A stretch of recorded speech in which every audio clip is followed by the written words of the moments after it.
মক্কা মদিনায় আসছি, মক্কা মদিনায় আসার পরে হজ করতেছি। আল্লাহ যদি আমাকে এখানে মৃত্যু দেয়, কবরের ভিতরে নামায় দিলে আমার কবর আযাব মাফ।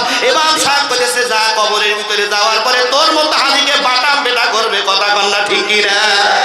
সোনার মালিকের আব্বা জানেরা, ভাই জানেরা, আল্লাহ খানায় খাবার মেহমান চোখের পানি ছেড়ে দিয়ে দিয়ে কান্নাকাটি করছে, বাবারে এই জায়গায় থাকলে তোমার কবর আযাব, এটা কোনো গ্যারান্টি নাই। আশেকে রসুল, আশেকে মওলা যারা যারা গভীর রাত্রে 2 রাকাত তাহাজ্জুদ নামাজ পড়ে মালিকের দরবারে 2টা হাত তুলে কান্দে, মালিক রে তুমি যদি মাফ না করো কার দরবারে যাব? আল্লাহ তাবারক তাআলার কাছে আজকে যখন বলে গভীর রাত্রে দুনিয়ার সমস্ত কোর্ট কাছারি যখন বন্ধ হয়ে যায় রে, আমার মালিকের কুদরতি কদমে যখন কোন আল্লাহর বান্দা সিজদা দিয়ে দেয় রে, আল্লাহ তাবারক তাআলা ডাকতে বলে, এ ফেরেশতারা সাক্ষী থাক, সাক্ষী থাক, আমি ওই বান্দার জীবনের গুনাহ মাফ করে দিলাম। জোরে বলি মারহাবা। চাচা বলে কি রে বা? বলে কাম হবি না? বলে না, এখানেই মারা যাবো। তখন ঠিক আছে, জান্নাতুল বাকি কবরস্থানে আপনি একটু দাঁড়ায় থাকবেন। কি হচ্ছে এটা বলা যাবে না। উনি জান্নাতুল বাকি কবরস্থানে দাঁড়ায় আছে, রাত 12টার দিকে লক্ষ্য করে দেখতেছে কারা যেন খাটমিট করে লাশ নিয়ে আসতেছে, আবার নিয়ে যাচ্ছে। উনি লক্ষ্য করে সকালবেলা ইমাম সাহেবের কাছে দাঁড়ায় গেছে। ধরেন আপনার আমার মিতা ইমাম সাহেব বলতেছে, ইমাম সাহেব বলছে, বাবা কি খবর? কি বলে? হুজুর কিছু বুঝলাম না, কারা যেন লাশ নিয়ে আসলো, আবার কারা যেন লাশ নিয়ে চলে গেল। বলে চাচা বোঝো নাই? দরুদ পড়ি আল্লাহুম্মা সাল্লি সাইয়্যিদ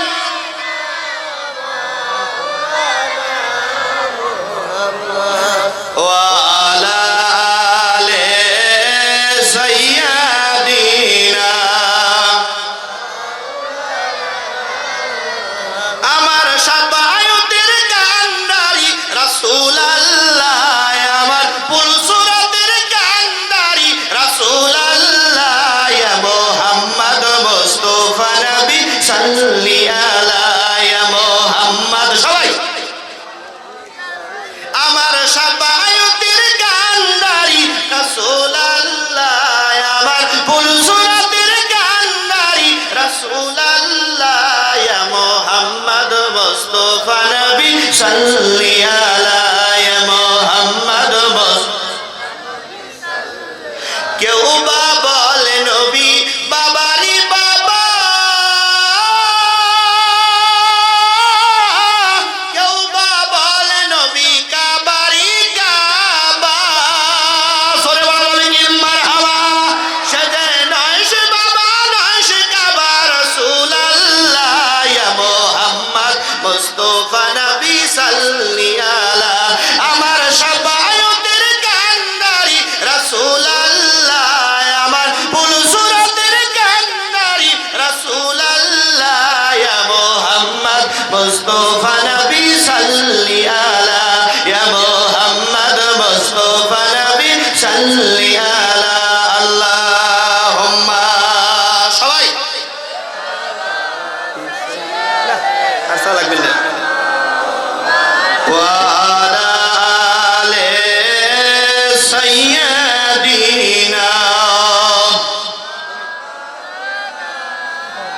ফাইয়া আইয়ুহাল হাজিরুন রাহমাকুমুল্লাহ। এদিকে লক্ষ্য করুন সোনার মালিকের আব্বা জানেরা, ভাই জানেরা, এদিকে লক্ষ্য করুন। আশা দিবেন না, আশা মত চাইবেন না। এদিকে লক্ষ্য করুন সোনার মালিকের আব্বা জানেরা, ভাই জানেরা। এবার কি করলেন? এদিকে লক্ষ্য করুন, কথা বলবেন না ভাই, অনুরোধ করি। আলোচনার ভিতরে কথা বললে আল্লাহ রহমতটা যদি কেটে যায় আর জোগাড় দেওয়া যাবে সম্ভব হবে না। এদিকে লক্ষ্য করুন সোনার মানিকের আব্বা জানেরা, ভাই জানেরা, কোন জায়গায় রাখছিলাম মনে আছে নাকি? হাজী সাহেব বলতেছে, বাবা এবার কি করা যায়?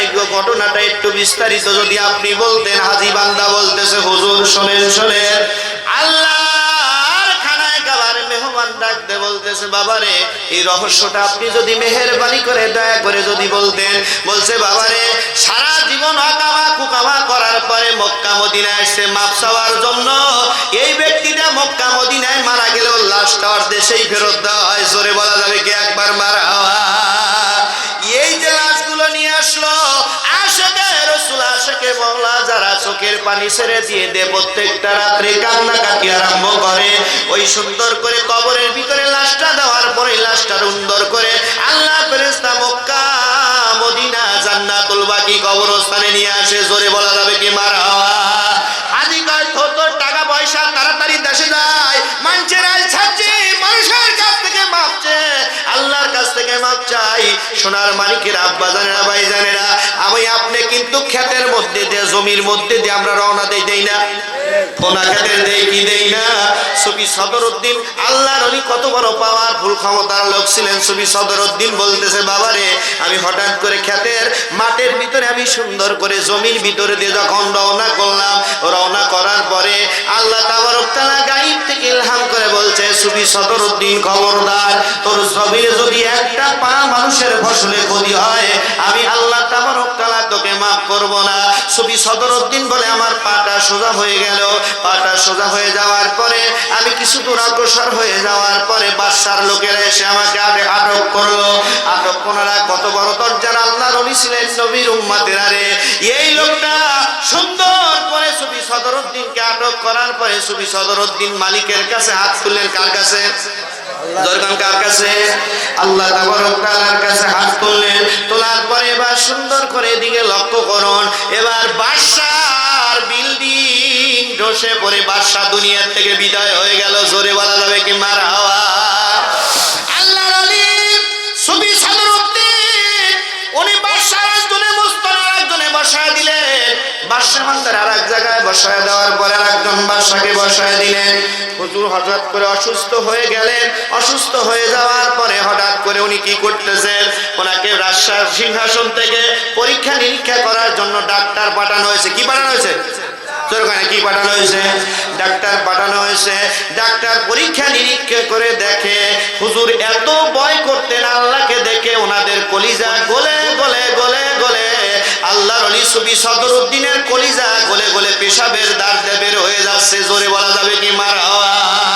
ডাক্তাররা ডাক্তার তখন দুনিয়ার মানুষেরা আল্লাহর ওলি সুফি সদরউদ্দিন এত বড় দরজা রাখতেন, আল্লাহর ওলি ছিলেন না, আল্লাহকে এত ভয় করতেন, এত ভয় করতেন রে, আল্লাহকে ভয় করার কারণে ওনার কলিজাটা গলে গলে পেশাবের দাঁত দিয়ে চলে যাচ্ছে। এবার সুফি সদরউদ্দিনকে বললেন, হুজুর আপনি মেহেরবানি করে দয়া করে আমাদের ইমানি কালেমা পড়ায় দেন। জোরে বলা যাবে কি একবার মারহাবা? সুফি সদরউদ্দিন বিছনায় পড়ে গেলেন। হুজুর সমস্ত মানুষেরা দেখতে আসলেন। সুফি সদরউদ্দিন ডাকতে বলছে, তামাম দুনিয়ার মানুষেরা তোমরা শোনো শোনো, আমি দুনিয়ার থেকে চলে যাব, কিন্তু আমার যে বালিশের নিচে কিছু দিরহাম আছে। কি আছে? দিরহাম আছে, কিছু টাকা আছে। এই টাকাগুলো আপনি সুন্দর করে আমি মারা যাওয়ার পরে গরিব মিসকিনকে দান করে দিবেন। জোরে বলা যাবে কি একবার মারহাবা? সাধারণ মানুষগুলো বলে, হুজুর আপনি কেন এতদিন বলেছেন টাকা সংগ্রহ করে রাখা যাবে না, আপনি কেন টাকাগুলো রাখছেন? এবার সুফি সদরউদ্দিন ডাক বলছে, বাবারে শয়তান যখন আমার কাছে এসে আমার নফসকে ধোঁকা দেওয়া আরম্ভ করে দিবে, আমার নফসকে বলবে, সদরউদ্দিন তুমি মরে গেলে তোমার আলে আওলাদ কেউ নাই, তোমার দাফনের কাফনের কাপড় কে কিনবে? সুফি সদরউদ্দিন এবার আমি শয়তানকে বলেছিলাম আমার যে সেখানে একটা কি আছে 300 দিরহাম আছে, আমি দিয়ে দেব। এবার সুন্দর করে বারবার বারবার বলার পরে বাবা এই কারণে আমি সুফি সদরউদ্দিন 300 দিরহাম আমার বালুশের নিচে রেখে দিয়েছি। জোরে বলা যাবে কি একবার মারহাবা? আল্লাহুম্মা সাল্লি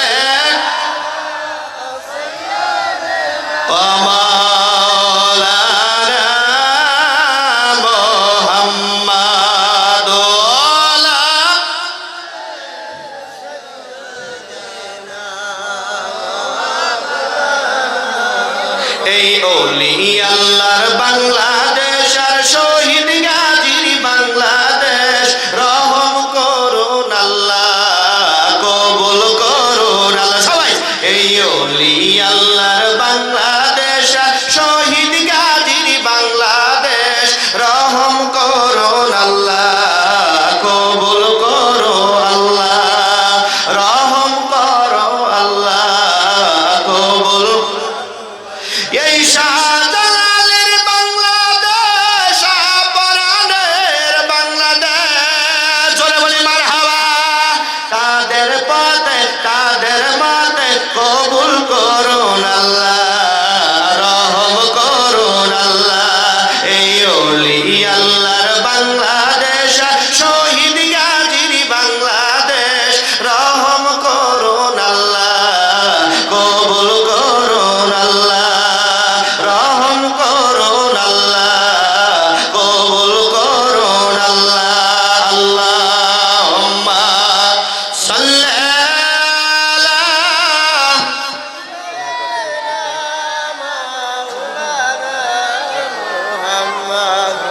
وعلى آله সাইয়্যিদ